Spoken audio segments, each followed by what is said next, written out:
The air smelled faintly of diesel and autumn leaves. The last bell had rung 15 minutes ago, and the schoolyard was thinning out as yellow buses lined up like patient giants waiting to swallow the day's chaos. Somewhere in the distance, a football practice whistle blew, but here in the bus lane, something uglier was unfolding. Elara kept her head down as she walked, her braid swinging against her worn denim jacket. She clutched her backpack straps tightly, the straps digging into her palms. It was her first day at Ridgefield High, her 5th school in 3 years. Every time her family moved, she told herself the same thing: stay invisible. Don't draw attention. Survive until the next move. She almost made it to the bus when a shadow fell across her path. Brad, tall and broad with a smirk that belonged to someone who'd never been told no, stepped in front of her. 2 of his friends flanked him, one wiry and twitchy, the other solid like a linebacker. Well, if it isn't the new girl," Brad drawled.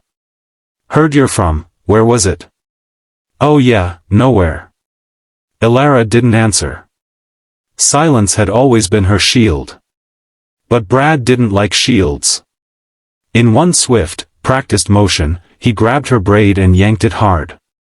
Her neck snapped backward, and pain shot down her scalp.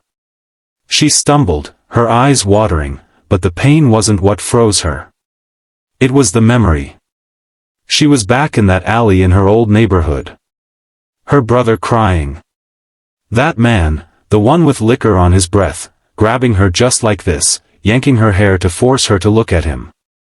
Her mother's voice screaming from somewhere far away.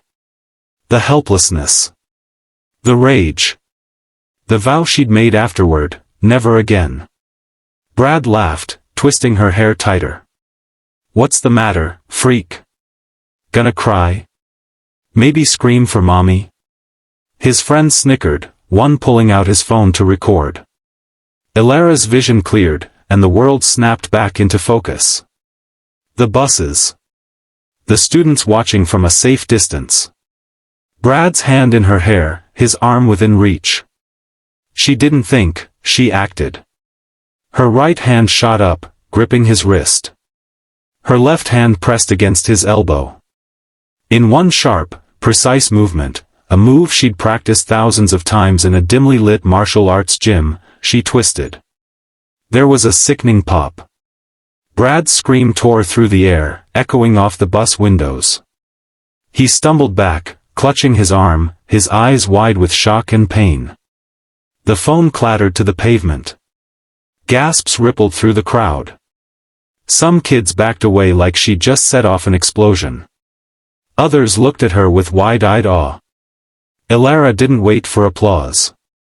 She didn't say a word.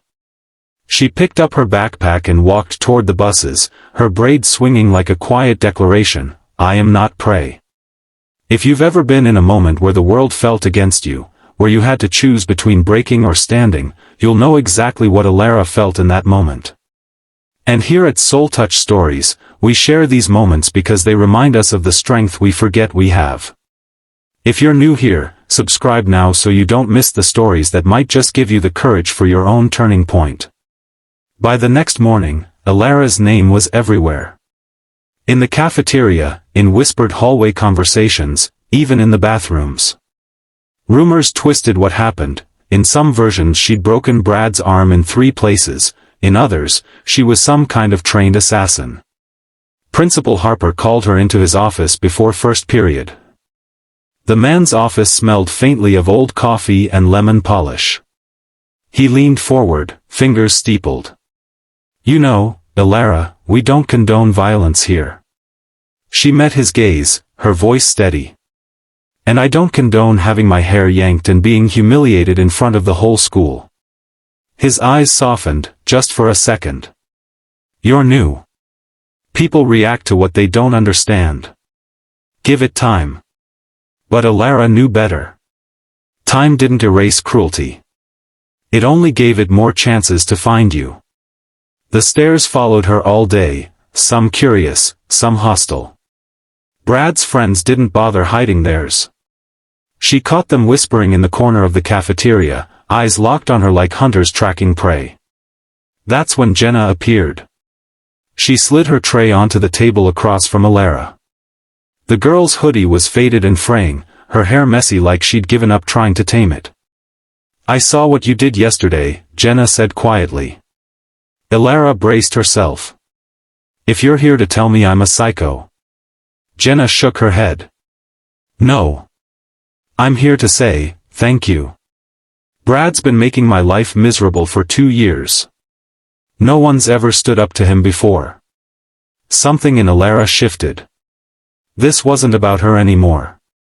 Over the next week, Jenna and Alara became unlikely friends. They shared bus rides, stories, and a mutual understanding of what it was like to live on guard. But trouble wasn't done circling. One rainy afternoon, they took a shortcut behind the old gym. The alley smelled of wet concrete and rust.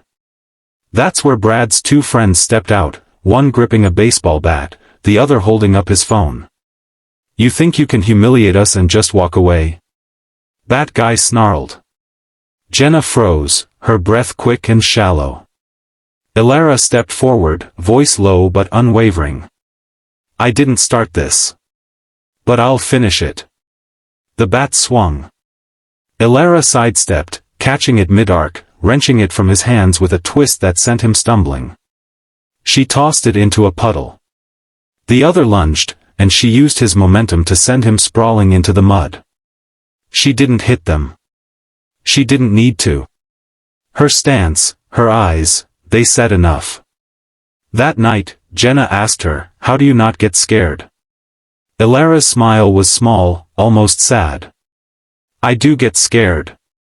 I just decided fear doesn't get to choose who I am." By the time Brad returned with his arm in a cast, he avoided her entirely. But whispers of her defiance spread far beyond him. Freshmen she'd never met started nodding at her in the hall. Teachers watched her differently. Even the bullies kept their distance. Weeks later, Alara visited her old martial arts gym. Mr. Han, her teacher, listened quietly as she told him the story. When she finished, he said, "You remembered the lesson." She frowned. "Which one?" "That true strength isn't in hurting others, it's in knowing you could, but choosing not to."